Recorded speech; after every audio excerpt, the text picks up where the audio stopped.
6 миллион акчаны биз качан алабыз? 6 миллион акчаны ГП аскер курулуш тарабынан ала албай келип жатабыз. Сөз башынан болсун. 2023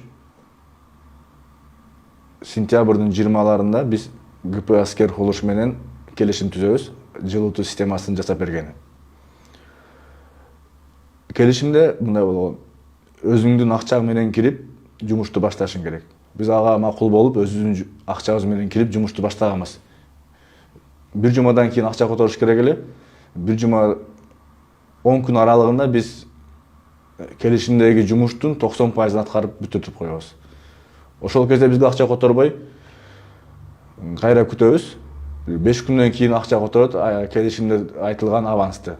Андан кийин биз калган 10%-ын бүтүрүп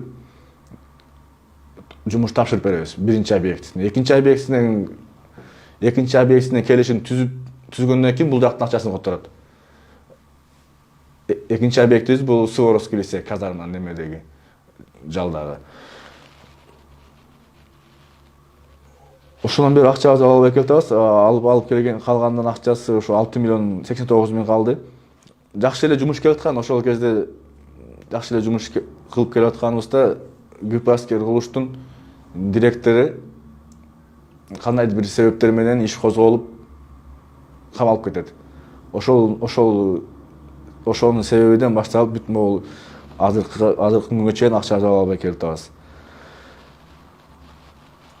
Жаңы келген директор менен дагы башынан договор түздүк, задний число менен деп остаток суммага деп ушинтип атып чоюп 2024 августка чейин чойгонго чейин барышты, чыдап бардык. Андан кийин чыдабай бийлик тараптарына кайрыла баштадык, мамлекеттик органдарга. Мамлекеттик органдар биринчи эле очерет бул жакты военный прокуратурага карайт экен.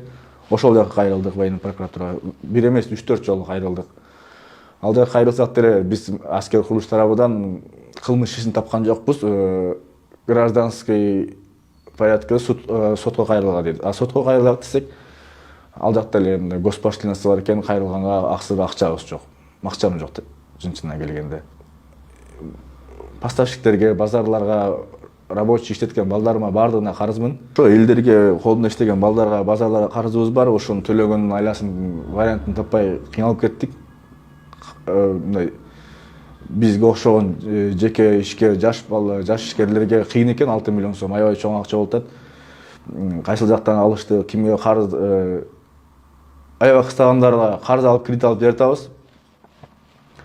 Анан кредит алсак деле жетпейт, банктарда эле кыстап, анан аскер курулуш менен түзгөн договорлорубуз дагы бар, актылар бар, договорлор полностью бар, актыларыбыз бар.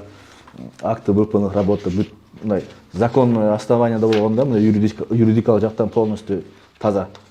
Аудиттер жүрүп, текшерилип, жумуштарыбызды бардыгы мындай мыйзам чегинде, биз тараптан укук бузуу болгон эмес, жумуштарыбыз так жана сапаттуу аткарылган. Биз жасап берген жылытуу системалар уже 2 жылдан бери иштеп жатат, бир да жалоба жок. Анан кимге кайрылышты билбей, бийлик өкүлдөрү военный прокуратурага кайрылдым, министр оборонго кайрылдым, министр оборонго жеке дагы кирип чыктым өзүм. Ал киши менен дагы коргоо министри менен дагы объектилер баштаганда келип көргөн бизди, экөөбүз мындай жеке көрүшүп, мен жумуштарды түшүндүрүп бергем, ал киши көргөн бардын. Киргенинде эле, ой, кел, тааныймын сени, ушундай деп экөөбүз отуруп сүйлөшүп, түшүндүрүп берген. Мен аскер курулушка акчаны полностью которгом. Аскер курулуш өзү таап берсин акчасын деп, ушундай өзү жоопкерчиликтен качып чыгып кеткен. Чынчына келгенде жоопкерчилик ошол коргоо министринде болуш керек эле. Аскер курулуш таппай бербей калса ошол жактар бериш керек эле. Биз ошол биздин коргоо министрине жакшы акчалар бөлүнүп атат, бийлик тараптан мындай алдабастыр, мындай мошенничество болбойт деп биз барып ишенип иштегенбиз да. Коргоо тарабына, Кыргызстанга дагы мындай ошол коргоо тараптарына биз кандайдыр бир салымыбызды кошуп, мындай колдон келген ушул жумушубузду кылып аткарып берип, мындай аракет кылганбыз жакшы эле.